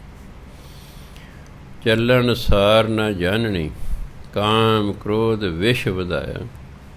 ਉਹਨਾਂ ਨੇ ਇਹ ਤਾਂ ਗਿਆਨ ਹੀ ਨਹੀਂ ਕਿ ਅਸੀਂ ਤੋਂ ਚਲੇ ਜਾਣਾ ਹੈ। ਚੱਲਣ ਸਾਰ ਨਾ ਜਾਣ, ਉਹਨਾਂ ਦਾ ਸਾਰ ਹੀ ਨਹੀਂ, ਉਹਨਾਂ ਨੂੰ ਤਾਂ ਗਿਆਨ ਹੀ ਨਹੀਂ ਕਿ ਅਸੀਂ ਇਸ ਸੰਸਾਰ ਤੋਂ ਚਲੇ ਜਾਣਾ ਹੈ। ਕਾਮ ਕ੍ਰੋਧ ਵਿਸ਼ ਵਧਾਇਆ, ਉਹ ਤਾਂ ਕਾਮ ਕ੍ਰੋਧ ਦੀ ਜ਼ਹਿਰ 'ਚ ਵਾਧਾ ਕਰਦੇ ਨੇ। ਆਪਣੇ ਅੰਦਰ ਕਾਮ ਨੂੰ ਵਧਾ ਲੈਂਦੇ ਨੇ, ਆਪਣੇ ਅੰਦਰ ਕ੍ਰੋਧ ਨੂੰ ਵਧਾ ਲੈਂਦੇ। ਜਿੰਨੀ ਜ਼ਿਆਦਾ ਹਉਮੈ ਹੋਏਗੀ ਉਹਨਾਂ ਜ਼ਿਆਦਾ ਕ੍ਰੋਧ ਬੰਦੇ 'ਚ ਆਵੇਗਾ। ਜਿਹੜੇ ਭਗਤ ਹੁੰਦੇ ਨੇ, ਜਿਹੜੇ ਬ੍ਰਹਮ ਗਿਆਨੀ ਹੁੰਦੇ, ਉਹਨਾਂ ਨੂੰ ਕ੍ਰੋਧ ਆਉਂਦਾ। ਕ੍ਰੋਧ ਕਦੋਂ ਆਉਂਦਾ? ਜਦੋਂ ਸਾਡੀ ਹਉਮੈ ਨੂੰ ਸੱਟ ਵੱਜਦੀ ਹੈ। ਮੰਨ ਲਓ ਮੈਨੂੰ ਕਿਸੇ ਨੇ ਕੋਈ ਅਪਸ਼ਬਦ ਬੋਲਤੇ, ਅਗਰ ਮੇਰੇ ਅੰਦਰ ਹਉਮੈ ਹੈ ਤਾਂ ਉਹਨੂੰ ਸੱਟ ਵੱਜੇਗੀ, ਅਤੇ ਮੈਂ ਉਹਨੂੰ ਕਹਾਂਗਾ ਤੂੰ ਕੌਣ ਹੈ ਮੈਨੂੰ ਐਂ ਕਹਿਣ ਵਾਲਾ। ਅਤੇ ਜੇ ਅੰਦਰ ਹਉਮੈ ਨਹੀਂ ਹੈ ਤਾਂ ਫਿਰ ਮੈਂ ਕਹਾਂ ਇਹ ਤਾਂ ਸੰਸਾਰ ਹੈ ਭਾਈ, ਸਾਰਿਆਂ ਨੂੰ ਕੋਈ ਵਡਿਆਉਣਾ ਥੋੜ੍ਹੇ ਹੈ, ਕੋਈ ਨਿੰਦਿਆ ਕਰ ਗਿਆ, ਕੋਈ ਵਡਿਆਈ ਕਰ ਗਿਆ, ਇਹ ਤਾਂ ਸੰਸਾਰ ਐਂ ਚਲੀ ਜਾਂਦਾ। ਹਾਲਾਂਕਿ ਸੰਵਿਧਾਨ 'ਚ ਲਿਖਿਆ ਹੈ ਕਿ ਹਰ ਬੰਦੇ ਨੂੰ ਆਪਣੇ ਵਿਚਾਰ ਪ੍ਰਗਟ ਕਰਨ ਦਾ ਅਧਿਕਾਰ ਹੈ। 37 ਸਾਲ ਦੇ ਵਿੱਚ 27 ਸਾਲ ਮੈਂ ਸੰਵਿਧਾਨ ਪੜ੍ਹਾਇਆ, ਅਤੇ ਉਹਦੇ ਪਹਿਲੀ ਗੱਲ ਇਹ ਹੈ ਕਿ ਭਾਰਤ ਦੇ ਹਰ ਇੱਕ ਵਿਅਕਤੀ ਨੂੰ ਆਪਣੇ ਵਿਚਾਰ ਲਿਖਤੀ ਰੂਪ ਵਿੱਚ ਜਾਂ ਮੂੰਹ ਜ਼ਬਾਨੀ ਪ੍ਰਗਟ ਕਰਨ ਦਾ ਅਧਿਕਾਰ ਹੈ। ਪਰ ਸਾਡਾ ਉਹ ਅਧਿਕਾਰ ਵੀ ਖੋਇਆ ਜਾ ਰਿਹਾ। ਵੀ ਤੁਸੀਂ ਕਿਉਂ ਐਂ ਕਿਹਾ ਜੀ? ਅਸੀਂ ਆਪਣੇ ਵਿਰੁੱਧ ਕੁਝ ਸੁਣਨ ਲਈ ਤਿਆਰ ਹੀ ਨਹੀਂ ਹੁੰਦੇ, ਅੱਗ ਭਗੋਲੇ ਹੋ ਜਾਂਦੇ ਹਾਂ। ਜੇ ਸਾਡੇ ਕੋਲ ਪਾਵਰ ਹੋਵੇ ਤਾਂ ਉਹਨੂੰ ਚੱਕ ਕੇ ਅਸੀਂ ਅੰਦਰ ਕਰ ਦਿੰਦੇ ਹਾਂ। ਜੇ ਸਾਡੇ ਸਰੀਰਕ ਤਾਕਤ ਹੈ ਅਸੀਂ ਉਹਦਾ ਕਟਾਪਾ ਕਰ ਦਿੰਦੇ। ਜੇ ਸਾਡੇ ਕੋਲ ਰਾਜ ਹੈ ਅਸੀਂ ਚੱਕ ਉਹਨੂੰ ਜੇਲ੍ਹ 'ਚ ਡੱਕ ਦਿੰਦੇ। ਅਸੀਂ ਉਹਦੇ ਵਿਚਾਰ, ਕਿਉਂਕਿ ਸਾਡੇ ਵਿਰੁੱਧ ਉਹਦੇ ਵਿਚਾਰ ਨੇ, ਅਸੀਂ ਸੁਣਨ ਨੂੰ ਤਿਆਰ ਹੀ ਨਹੀਂ ਹੈਗੇ। ਜੇ ਅਸੀਂ ਚਾਹੁੰਦੇ ਹਾਂ ਕਿ ਸਾਨੂੰ ਵਿਚਾਰ ਪ੍ਰਗਟਣ ਦਾ ਅਧਿਕਾਰ ਹੈ ਤਾਂ ਦੂਸਰੇ ਨੂੰ ਵੀ ਸਾਡੇ ਵਿਰੁੱਧ ਵਿਚਾਰ ਪ੍ਰਗਟਣ ਦਾ ਅਧਿਕਾਰ ਹੈ। ਅਸੀਂ ਇਹ ਤਾਂ ਚਾਹੁੰਦੇ ਹਾਂ ਵੀ ਹਾਂ ਅਸੀਂ ਤਾਂ ਦੂਜੇ ਦੀ ਨਿੰਦਿਆ ਵੀ ਕਰ ਸਕੀਏ, ਦੂਜੇ ਦੇ ਵਿਰੁੱਧ ਵੀ ਬੋਲ ਸਕੀਏ। ਦੂਜਾ ਜਦੋਂ ਸਾਡੇ ਵਿਰੁੱਧ ਬੋਲਦਾ ਫਿਰ ਸਾਨੂੰ ਅੱਗ ਲੱਗਦੀ ਹੈ, ਫਿਰ ਅੱਗ ਲੱਗਦੀ ਹੈ। ਉਦੋਂ ਅਸੀਂ ਗੱਲ ਭੁੱਲ ਜਾਂਦੇ। ਜਦੋਂ ਆਪਣੀ ਗੱਲ ਕਹਿਣੀ ਹੁੰਦੀ ਉਦੋਂ ਸੰਵਿਧਾਨ ਯਾਦ ਹੈ। ਹਰ ਇੱਕ ਬੰਦੇ ਨੂੰ ਜੀ ਬੋਲਣ ਦਾ ਅਧਿਕਾਰ ਹੈ, ਅਤੇ ਤੁਸੀਂ ਵੀ ਪੜ੍ਹਿਆ ਹੋਇਆ। ਉਹ ਲਿਖਤੀ ਵੀ ਵਿਚਾਰ ਪ੍ਰਗਟ ਕਰ ਸਕਦਾ ਹੈ, ਮੂੰਹ ਜ਼ਬਾਨੀ ਵੀ ਪ੍ਰਗਟ ਕਰ ਸਕਦਾ ਹੈ। ਅਧਿਕਾਰ ਹੈ ਹਰ ਇੱਕ ਨੂੰ ਆਪਣੇ ਵਿਚਾਰ ਪ੍ਰਗਟ ਕਰਨ ਦਾ। ਜਦੋਂ ਫਿਰ ਕੋਈ ਸਾਡੇ ਵਿਰੁੱਧ ਬੋਲਦਾ ਉਦੋਂ ਵੀ ਸਾਨੂੰ ਆਰਾਮ ਨਾਲ ਉਹਦੀ ਗੱਲ ਸੁਣਨੀ ਚਾਹੀਦੀ। ਅੱਗ ਬਗੋਲੇ ਨਹੀਂ ਹੋ ਜਾਣਾ ਚਾਹੀਦਾ। ਉਸ ਤੋਂ ਬਦਲਾ ਲੈਣ ਦੀ ਭਾਵਨਾ ਨਹੀਂ ਕਿ ਇਹਨੇ ਮੈਨੂੰ ਐਂ ਕਿਉਂ ਕਿਹਾ। ਸਗੋਂ ਆਰਾਮ ਨਾਲ ਘਰ ਜਾ ਕੇ ਸੋਚੋ ਵੀ ਜੋ ਉਸਨੇ ਕਿਹਾ ਕੀ ਉਹ ਠੀਕ ਹੈ ਕਿ ਗਲਤ ਹੈ। ਜੇ ਠੀਕ ਉਹਨੇ ਕਿਹਾ ਫਿਰ ਆਪਣੇ ਸੁਧਾਰ ਕਰ ਲਓ। ਜੇ ਉਹਨੇ ਗਲਤ ਕਿਹਾ ਤਾਂ ਫਿਰ ਕੋਈ ਤਾਂ ਸੰਸਾਰ ਹੈ, ਇਹਨੇ ਤਾਂ ਗੁਰੂ ਨਾਨਕ ਨੂੰ ਨਹੀਂ ਛੱਡਿਆ, ਮੈਂ ਕਿਹਦਾ ਵਿਚਾਰਾ। ਲੋਕਾਂ ਤਾਂ ਗੁਰੂ ਨਾਨਕ ਨੂੰ ਨਹੀਂ ਛੱਡਿਆ, ਅਸੀਂ ਕਿਹਦੇ ਵਿਚਾਰੇ। ਸੋ ਇਸ ਲਈ ਜਿੱਥੇ ਅਸੀਂ ਕਿਸੇ ਦੇ ਵਿਰੁੱਧ ਸ਼ਬਦ ਬੋਲਦੇ ਨੇ, ਫਿਰ ਜੇ ਕੋਈ ਸਾਡੇ ਵਿਰੁੱਧ ਬੋਲਦਾ ਉਹ ਵੀ ਸਾਨੂੰ ਸਹਿਣ ਕਰਨੇ ਪੈਣਗੇ। ਅਤੇ ਜੇ ਸਾਡੇ 'ਚ ਸਹਿਣ ਸ਼ਕਤੀ ਨਹੀਂ, ਫਿਰ ਆਪ ਜੀ ਨੂੰ ਬੇਨਤੀ ਹੈ ਕਿਸੇ ਦੀ ਨਿੰਦਿਆ ਕਰਨ ਦੀ ਵੀ ਲੋੜ ਨਹੀਂ। ਕਿਉਂਕਿ ਜੇ ਅਸੀਂ ਆਪਣੀ ਨਿੰਦਿਆ ਨਹੀਂ ਸਹਿਣ ਕਰ ਸਕਦੇ ਫਿਰ ਦੂਜਾ ਕਿਵੇਂ ਸਹਿਣ ਕਰੇਗਾ? ਫਿਰ ਉਹ ਸਾਡੇ ਨਾਲ ਲੜੇਗਾ। ਫਿਰ ਇਸ ਆਪਣਾ ਚੁੱਪ ਰਹੋ ਬਸ। ਸੋ ਗੁਰੂ ਮਹਾਰਾਜ ਕਹਿੰਦੇ ਚੱਲਣ ਸਾਰ ਨਾ ਜਾਣ। ਇਹਨਾਂ ਦਾ ਗਿਆਨ ਹੀ ਨਹੀਂ ਕਿ ਅਸੀਂ ਤਾਂ ਮਰ ਜਾਣਾ ਕੱਲ੍ਹ ਨੂੰ। ਇਸ ਲਈ ਕਾਮ ਕ੍ਰੋਧ ਦੀ ਜ਼ਹਿਰ ਆਪਣੇ ਅੰਦਰ ਵਧਾ ਲੈਂਦੇ ਨੇ, ਕਿਉਂ ਕਾਮ ਅਤੇ ਕ੍ਰੋਧ ਦੋਨੋਂ ਹੀ ਜ਼ਹਿਰ ਨੇ। ਜਿਵੇਂ ਆਪਾਂ ਜ਼ਹਿਰ ਖਾ ਲਈ ਤਾਂ ਸਰੀਰ ਦਾ ਨੁਕਸਾਨ ਹੋ ਜਾਂਦਾ। ਕਾਮ ਅਤੇ ਕ੍ਰੋਧ ਦੋਨੋਂ ਹੀ ਸਰੀਰ ਦਾ ਨੁਕਸਾਨ ਕਰਦੇ ਨੇ। ਭਗਤ ਕਰਨ ਹਰ ਚਾਕਰੀ, ਜਿਨੀ ਅਣ ਦਿਨ ਨਾਮ ਧਿਆਇਆ। ਉਹ ਭਗਤ ਜਿਨ੍ਹਾਂ ਨੇ ਦਿਨ ਰਾਤ ਪਰਮਾਤਮਾ ਦਾ ਨਾਮ ਜਪਿਆ, ਉਹ ਪਰਮਾਤਮਾ ਦੀ ਚਾਕਰੀ ਕਰਦੇ ਨੇ, ਸੇਵਾ ਕਰਦੇ ਹਨ। ਅਸਲ ਉਹੀ ਪਰਮਾਤਮਾ ਦੇ ਸੇਵਕ ਨੇ ਜਿਹੜੇ ਦਿਨ ਰਾਤ ਪਰਮਾਤਮਾ ਦਾ ਨਾਮ ਜਪਦੇ ਹਨ। ਦਾਸਨ ਦਾਸ ਹੋਏ ਕਹਿ, ਜਿਨੇ ਵਿੱਚੋਂ ਆਪ ਗਵਾਏ। ਜਿਹੜੇ ਦਾਸਾਂ ਦੇ ਦਾਸ ਹੋ ਗਏ। ਕਈ ਵਾਰ ਅਸੀਂ ਦਾਸ ਨਹੀਂ ਬਣ ਸਕਦੇ, ਦਾਸ ਬਣਨਾ ਔਖਾ ਹੈ। ਚਲੋ ਜਿਹੜੇ ਦਾਸ ਨੇ ਉਹਨਾਂ ਦੇ ਅੱਗੇ ਦਾਸ ਹੋ ਜਾਓ। ਜਿਵੇਂ ਆਪਾਂ ਕਿਸੇ ਦਫ਼ਤਰ 'ਚ ਕੰਮ ਕਰਾਉਣਾ, ਆਪਾਂ ਨੂੰ ਆਫੀਸਰ ਨਹੀਂ ਜਾਣਦਾ, ਪਰ ਆਪਾਂ ਨੂੰ ਪੀਐਨ ਜਾਣਦਾ। ਉਹਦੇ ਕੋਲ ਜਾਓ ਵੀ ਦੇਖ ਭਰਾਵਾ, ਤੇਰੇ ਬਿਨਾਂ ਮੈਂ ਨਹੀਂ ਇਸ ਦਫ਼ਤਰ ਕਿਸੇ ਨੂੰ ਜਾਣਦਾ, ਆਹ ਮੇਰਾ ਕੰਮ ਕਰਾਉਣਾ ਤੂੰ ਅਫਸਰ ਤੋਂ, ਜਿਵੇਂ ਮਰਜ਼ੀ ਹੈ ਭਰਾਵਾ ਕਰਾ, ਜੋ ਕਹੇਗਾ ਮੈਂ ਤੇਰੀ ਸੇਵਾ ਕਰ ਦਾਂਗਾ। ਅਤੇ ਪੀਐਨ ਦਾ ਵਾਹ ਅਤੇ ਅਫਸਰ ਰੋਜ਼ ਪੈਂਦਾ ਰਹਿੰਦਾ, ਪੀਰ ਗਡੇ ਜੀ ਮੇਰਾ ਚਾਚਾ ਜੀ, ਮੇਰਾ ਤਾਇਆ ਜੀ, ਮੇਰਾ ਫਲਾਣਾ ਜੀ, ਆ ਕਰ ਦਿਓ ਜੀ ਕੰਮ ਜੀ, ਆ ਕਰ ਦਿਓ ਜੀ, ਆ ਕਰ ਦਿਓ। ਕਹਿੰਦਾ ਉਹ ਕੰਮ ਕਰਾ ਲੈਂਦਾ ਤੁਹਾਡਾ। ਇਹ ਹੈ ਦਾਸਾਂ ਦੇ ਦਾਸ ਹੋ ਜਾਣਾ। ਪੀਐਨ ਅਫਸਰ ਦਾ ਦਾਸ ਹਨ, ਆਪਾਂ ਅੱਗੇ ਉਹਦੇ ਦਾਸ ਹੋ ਗਏ, ਕੰਮ ਹੋ ਜਾਏਗਾ। ਕਿਸੇ ਦਾ ਦਾਸ ਬਣ ਜਾਓ, ਕੰਮ ਤੁਹਾਡਾ ਹੋ ਜਾਏਗਾ। ਦਾਸਨ ਦਾਸ ਹੋਏ ਕੇ, ਅਤੇ ਦਾਸਾਂ ਦਾ ਦਾਸ ਹੋਣ ਵਿੱਚ ਹਉਮੈ ਖਤਮ ਕਰਨੀ ਪੈਣੀ। ਅਤੇ ਜੇ ਲੈ ਮੈਂ ਕਿਸੇ ਤੋਂ ਘੱਟ, ਫਿਰ ਨਹੀਂ ਅਸੀਂ ਦਾਸ ਹੋ ਸਕਦੇ। ਜੇ ਅੰਦਰ ਹੈ ਨਾ ਮੈਂ ਕਿਸੇ ਤੋਂ ਘੱਟ, ਫਿਰ ਦਾਸ ਹੋਣਾ ਔਖਾ ਹੈ। ਉਹ ਕਹਿੰਦੇ ਨੇ ਜਿਹਨੇ ਵਿੱਚੋਂ ਆਪ ਗਵਾਇਆ, ਜਿਨ੍ਹਾਂ ਨੇ ਆਪਣੇ ਅੰਦਰ ਹਉਮੈ ਖਤਮ ਕਰ ਲਈ ਨਾ, ਉਹ ਫਿਰ ਦਾਸਾਂ ਦੇ ਦਾਸ ਹੁੰਦੇ ਨੇ, ਫਿਰ ਆਪਣੇ ਅੰਦਰ ਹਉਮੈ ਖਤਮ ਕਰ ਲੈਂਦੇ ਨੇ। ਉਹਨਾਂ ਖਸਮੈ ਕੈ ਦਰ ਮੁਖ ਉਜਲੇ, ਸੱਚਾ ਸ਼ਬਦ ਸੁਹਾਇਆ। ਉਹਨਾਂ ਦੇ ਪਰਮਾਤਮਾ ਦੇ ਦਰ 'ਤੇ ਮੁਖ ਉਜਲੇ ਹੁੰਦੇ ਨੇ। ਉਹ ਕਾਲੇ ਮੂੰਹ ਨਾਲ ਸੰਸਾਰ ਤੋਂ ਨਹੀਂ ਜਾਂਦੇ, ਉਹ ਉਜਲੇ ਮੁਖ ਨਾਲ ਸੰਸਾਰ ਤੋਂ ਜਾਂਦੇ ਹਨ। ਸੱਚਾ ਸ਼ਬਦ ਸੁਹਾਇਆ, ਸੱਚਾ ਦਾ ਪਰਮਾਤਮਾ ਦੇ ਸ਼ਬਦ ਨਾਮ ਨਾਲ ਉਹਨਾਂ ਦਾ ਜੀਵਨ ਸੁਹਾਵਣਾ ਹੋ ਗਿਆ ਹੁੰਦਾ ਹੈ। ਨਾਮ ਜਪਣ ਨਾਲ ਸਾਡਾ ਜੀਵਨ ਸੁਹਾਵਣਾ ਹੋ ਜਾਂਦਾ ਹੈ, ਅਤੇ ਉਹਨਾਂ ਦੇ ਇਸ ਲਈ ਮੁਖ ਉਜਲੇ ਨੇ। ਸ਼ਲੋਕ ਮਹਿਲਾ ਪਹਿਲਾ। ਸੁਬਾਹੀ ਸਾਲਾ, ਸੁਬਾਹੀ ਸਾਲਾ ਜਿਨੀ ਧਿਆਇਆ ਇੱਕ ਮਨ, ਸਈ ਪੂਰੇ ਸ਼ਾਹ ਵਖਤੈ ਉਪਰ ਲੜ ਮੁਏ, ਦੂਜੈ ਬਹੁਤੇ ਰਾਹ ਮਨ ਕੀਆਂ ਮਤੀ, ਤਤਨ ਪਿਆਰੀ ਬਿੰਦੀ। ਦੂਜੈ ਬਹੁਤੇ ਰਾਹ ਮਨ ਕੀਆਂ ਮਤੀ ਖਿੰਡੀਆਂ, ਬਹੁਤ ਪਏ ਅਸਗਾਹ ਗੋਤੇ ਖਾਹੇ ਨਾ ਨਿਕਲੈ, ਤੀਜੈ ਮੂੰਹੀ ਗਿਰਾ ਭੁੱਖ ਤਿਖਾਇਆ ਤਿਖਾ, ਭੁੱਖ ਤਿਖਾ ਦੋਏ ਭੌਂਕੀਆਂ। ਕਿਉਂਕਿ ਭੁੱਖ ਵੀ ਇਸਤਰੀ ਲਿੰਗ ਹੈ, ਤਿੱਖ ਪਿਆਸ ਵੀ ਇਸਤਰੀ ਲਿੰਗ ਹੈ, ਦੋਏ ਭੌਂਕੀਆਂ। ਤੀਜੈ ਮੂੰਹੀ ਗਿਰਾ ਭੁੱਖ ਤਿਖਾ ਦੋਏ ਭੌਂਕੀਆਂ, ਖਾਧਾ ਹੋਏ ਸੁਆ ਭੀ ਖਾਣੇ ਸਿਉ ਦੋਸਤੀ, ਚੌਥੈ ਆਈ ਊਂਘ ਅੱਖੀਂ ਮੀਟ ਪਵਾਰ ਗਿਆ। ਪਵਾਰ ਸੁਪਨੇ ਨੂੰ ਕਹਿੰਦੇ ਨੇ, ਅੱਖੀਂ ਮੀਟ ਪਵਾਰ ਗਿਆ।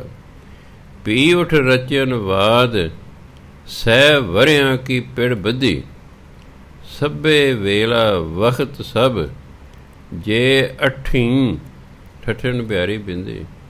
ਜੇ ਅੱਠੀਂ ਭਉ ਹੋਏ ਨਾਨਕ ਸਾਹਿਬ ਮਨ ਵਸੈ, ਸੱਚਾ ਨਾਹਣ ਹੋਏ।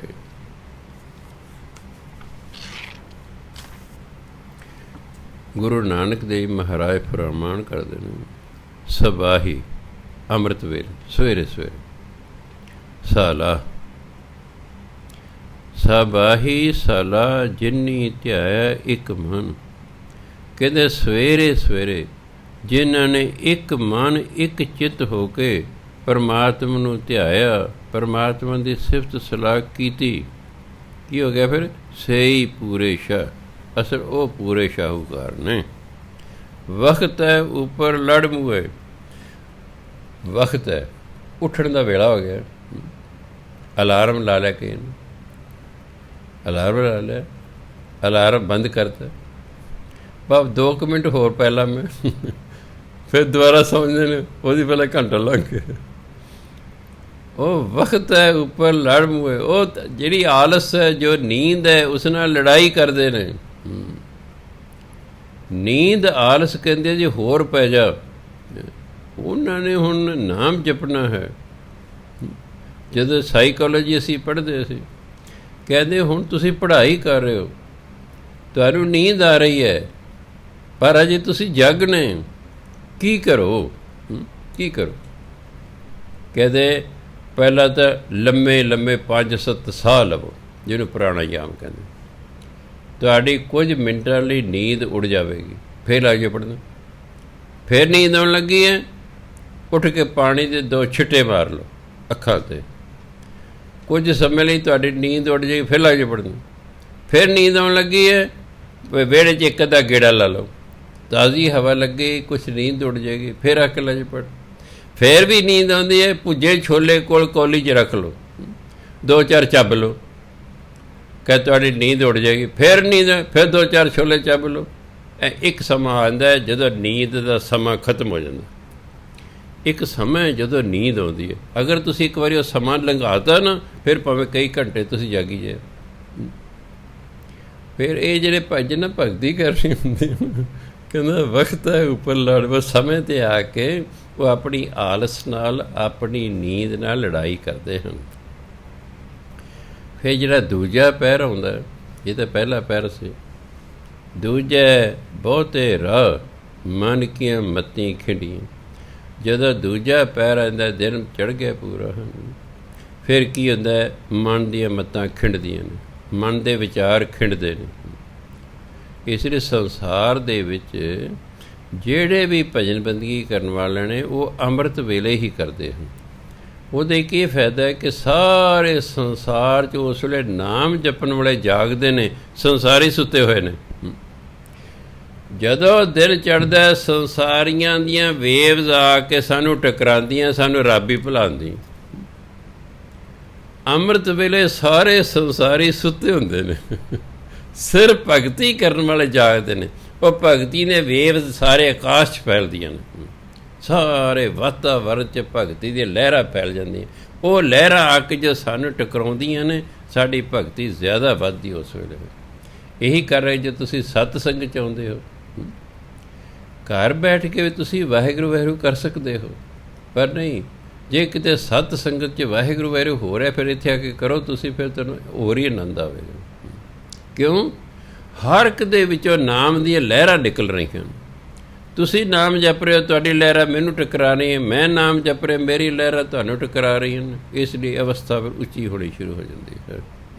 ਇਸ ਕਰਕੇ ਤਾਂ ਅੰਮ੍ਰਿਤ ਵੇਲੇ ਸਾਰੇ ਜਿਹੜੇ ਭਗਤ ਨੇ ਸੰਸਾਰ ਦੇ, ਚਾਹੇ ਉਹ ਕਿਸੇ ਵੀ ਧਰਮ ਦੇ ਨੇ, ਮੁਸਲਮਾਨਾਂ ਨੂੰ ਵੀ ਉੱਠ ਫਰੀਦਾ ਉਜ਼ੂ ਸਾਜ਼ ਸੁਬਹ ਨਿਵਾਜ਼ ਗੁਜ਼ਾਰ। ਵੀ ਸਵੇਰ ਹੋ ਗਈ, ਉੱਠ ਉਜ਼ੂ ਸਾਜ਼, ਪੰਜ ਇਸ਼ਨਾਨਾ ਕਰ, ਸੁਬਹ ਨਿਵਾਜ਼ ਗੁਜ਼ਾਰ, ਅਤੇ ਸਵੇਰ ਦੀ ਨਮਾਜ਼ ਪੜ੍ਹ, ਉੱਠ ਕੇ ਸੁੱਤਾ ਪਿਆ। ਤਾਂ ਸਾਰੇ ਧਰਮਾਂ 'ਚ ਅੰਮ੍ਰਿਤ ਵੇਲੇ ਉੱਠਣ ਦੀ ਹਦਾਇਤ ਹੈ। ਹਾਂ, ਆਪਾਂ ਉੱਠੀਏ ਨਾ ਉੱਠੀਏ, ਉਹ ਗੱਲ ਵੱਖਰੀ ਹੈ।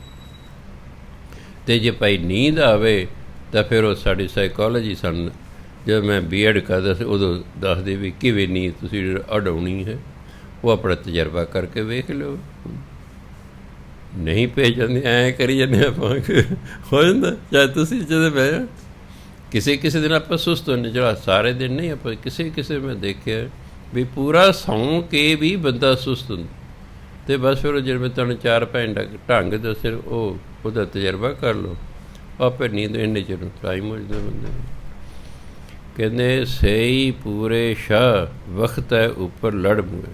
ਜਿਹੜੇ ਵਕਤ 'ਤੇ ਆ ਕੇ ਆਪਣੀ ਆਲਸ ਨਾਲ, ਆਪਣੀ ਨੀਂਦ ਨਾਲ ਲੜਦੇ ਨੇ ਨਾ, ਉਹੀ ਪੂਰੇ ਸ਼ਾਹ ਨੇ। ਦੂਜਾ ਬਹੁਤੇ ਰਾਹ ਮਨ ਕੀਆਂ ਮੱਤੀ ਖਿੰਡੀਆਂ। ਜਦ ਦੂਜਾ ਪੈਰ ਚੜ੍ਹ ਜਾਂਦਾ, ਫਿਰ ਮਨ ਦੀਆਂ ਮੱਤਾਂ, ਮਨ ਦੇ ਖਿਆਲ ਖਿੰਡਦੇ ਨੇ। ਫਿਰ ਕਈ ਪਾਸਿਆਂ ਨੂੰ ਜਾਂਦੇ ਨੇ ਖਿਆਲ। ਕਦੇ ਕੋਈ ਖਿਆਲ ਆਉਂਦਾ, ਕਦੇ ਕੋਈ ਖਿਆਲ ਆਉਂਦਾ, ਕਦੇ ਸਾਡਾ ਮਨ ਕਿਤੇ ਜਾਂਦਾ, ਕਦੇ ਕਿਤੇ ਜਾਂਦਾ। ਬਹੁਤ ਪਏ ਅਸਗਾ ਗੋਤੇ ਖਾਹੇ ਨਾ ਨਿਕਲ। ਅਸਗਾ ਸਮੁੰਦਰ ਨੂੰ ਕਹਿੰਦੇ।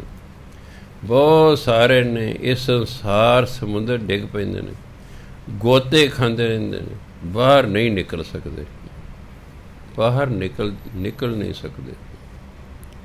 ਤੀਜਾ ਮੂੰਹੀ ਗਿਰਾ।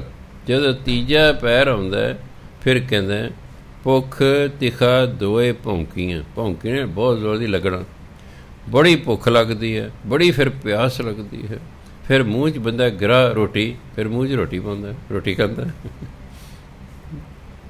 ਕਾਫੀ ਟਾਈਮ ਹੋ ਗਿਆ ਹੈ, ਭੁੱਖ ਵੀ ਲੱਗ ਗਈ ਹੈ, ਪਿਆਸ ਵੀ ਲੱਗ ਗਈ ਹੈ, ਫਿਰ ਰੋਟੀ ਖਾਂਦਾ। ਪਰ ਖਾਧਾ ਹੋਏ ਸੁਆ ਪਰ ਜੋ ਖਾਧਾ ਕੁਝ ਘੰਟਿਆਂ ਬਾਅਦ ਉਹ ਹਜ਼ਮ ਹੋ ਜਾਂਦਾ, ਖਤਮ ਹੋ ਜਾਂਦਾ। ਪੀ ਖਾਣੇ ਸੇ ਦੋਸਤੀ, ਫਿਰ ਖਾਣਾ ਪੈਂਦਾ। ਪਹਿਲਾਂ ਖਾਧਾ ਹਜ਼ਮ ਹੋ ਗਿਆ, ਫਿਰ ਖਾਣਾ ਪੈਂਦਾ। ਚੌਥਾ, ਜਦੋਂ ਚੌਥਾ ਪਹਿਰ ਹੁੰਦਾ, ਚੌਥਾ ਆਈ ਊਂਘ। ਊਂਘ ਮੈਨੇ ਨੀਂਦ।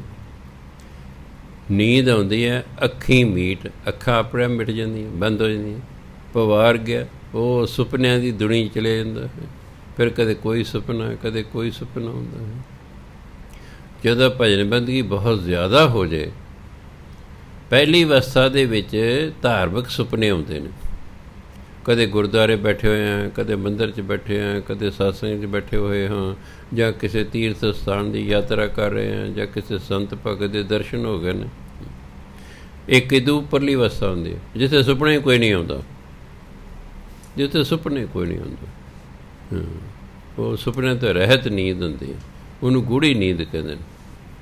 ਉਹ ਗੂੜੀ ਨੀਂਦ, ਜਦੋਂ ਬੰਦਾ ਗੂੜੀ ਨੀਂਦ 'ਚ ਹੁੰਦਾ ਨਾ, ਉਹਨੂੰ ਸਵੇਰੇ ਉੱਠ ਕੇ ਕੋਈ ਨਹੀਂ ਪਤਾ ਲੱਗਦਾ। ਕਿ ਬਸ ਇੰਨਾ ਉਹ ਕਹਿੰਦਾ, ਅੱਜ ਮੈਨੂੰ ਬੜੀ ਗੂੜੀ ਨੀਂਦ ਆਈ। ਉਹਨੂੰ ਕਹਿ ਵੀ ਜਦ ਤੂੰ ਸੁੱਤਾ ਪਿਆ ਸੀ ਤੈਨੂੰ ਕਿਵੇਂ ਪਤਾ ਹੈ ਵੀ ਗੂੜੀ ਨੀਂਦ ਆਈ? ਕੋਈ ਮੈਨੂੰ ਕਹੇ ਅੱਜ ਬਾਬਾ ਜੀ ਤੂੰ ਬੜੀ ਗੂੜੀ ਨੀਂਦ ਸੁੱਤੇ ਪਿਆ ਸੀ, ਉਹ ਤਾਂ ਗੱਲ ਹੈ। ਮੈਂ ਆਪ ਹੀ ਕਹਾਂ ਕਿ ਅੱਜ ਮੈਨੂੰ ਬੜੀ ਗੂੜੀ ਨੀਂਦ ਆਈ ਹੈ, ਉਹ ਕਿਹਨੇ ਦੱਸਿਆ? ਅਸਲ ਜਿਹੜਾ ਹੈ, ਜੋ ਅਸੀਂ ਹਾਂ, ਜੋ ਆਤਮਾ ਹੈ, ਉਹ ਤਾਂ ਜਾਗਦੀ ਹੈ। ਆਤਮਾ ਤਾਂ ਸੌਂਦੀ ਨਹੀਂ। ਆਤਮਾ ਵੇਖ ਰਹੀ ਹੈ ਇਹ ਬੜੀ ਗੂੜੀ ਨੀਂਦ ਸੁੱਤਾ ਹੈ। ਆਤਮਾ ਸਵੇਰੇ ਸਾਨੂੰ ਦੱਸਦੀ ਹੈ ਕਿ ਤੂੰ ਬੜੀ ਗੂੜੀ ਨੀਂਦ ਸੁੱਤਾ। ਅਸੀਂ ਕਹਿੰਦੇ ਅੱਜ ਮੈਂ ਬੜੀ ਗੂੜੀ ਨੀਂਦ ਸੁੱਤਾ।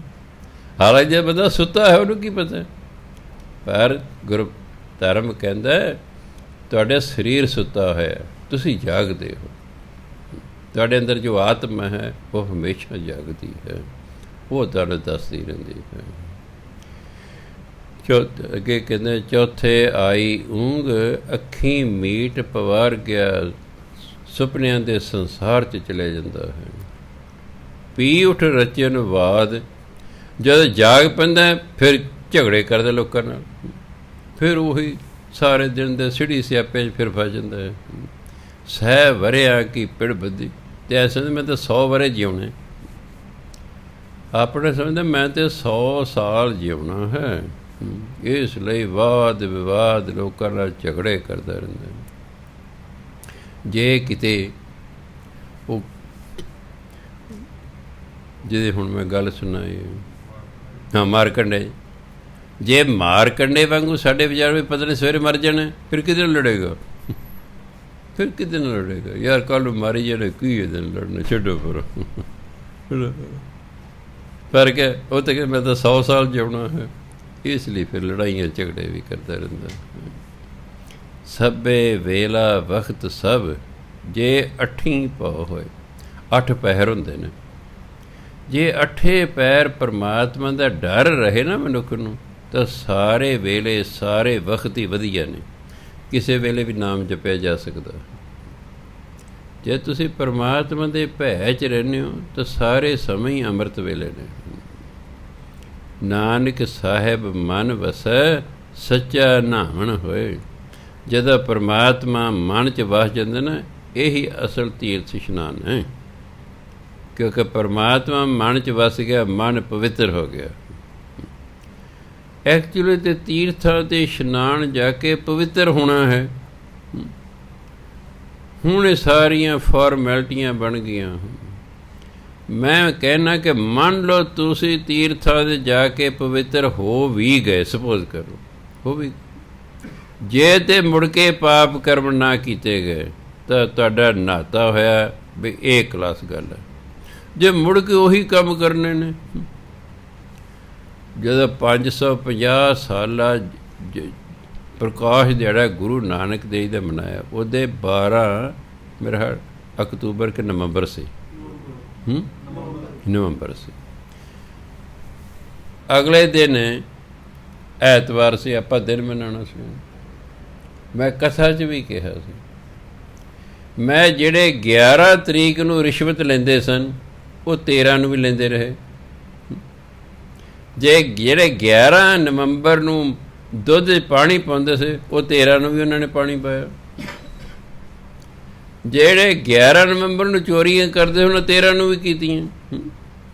ਬੁਰਾਈ ਤਾਂ ਕੋਈ ਛੱਡੀ ਨਹੀਂ, ਅਤੇ ਫਿਰ ਦਿਨ ਮਨਾਉਣ ਦਾ ਕੀ ਮਤਲਬ ਹੈ? ਕਰੋੜਾਂ ਰੁਪਈਏ ਸਰਕਾਰ ਨੇ ਲਾਤੇ, ਕਰੋੜਾਂ ਰੁਪਈਏ ਸ਼੍ਰੋਮਣੀ ਕਮੇਟੀ ਨੇ ਲਾਤੇ। ਤੁਸੀਂ ਵੀ ਬੜੇ ਜਲਸੇ ਜਲੂਸਾਂ ਦੇ ਵਿੱਚ ਸ਼ਾਮਿਲ ਹੋਏ। ਬੰਦਾ ਜਿੱਥੇ ਉੱਥੇ ਦੇ ਹੀ ਉੱਥੇ। ਅਤੇ ਗੁਰੂ ਨਾਨਕ ਦੇ ਇਹੋ ਜਿਹੇ ਵਿਖਾਵੇਂ ਨੂੰ ਕੋਈ ਨਹੀਂ ਪਸੰਦ ਕਰਦੇ। ਗੁਰੂ ਨਾਨਕ ਦੇ ਕੋਈ ਨਹੀਂ ਸੱਚਖੰਡ ਖੁਸ਼ ਹੋਏ ਹੋਣੇ।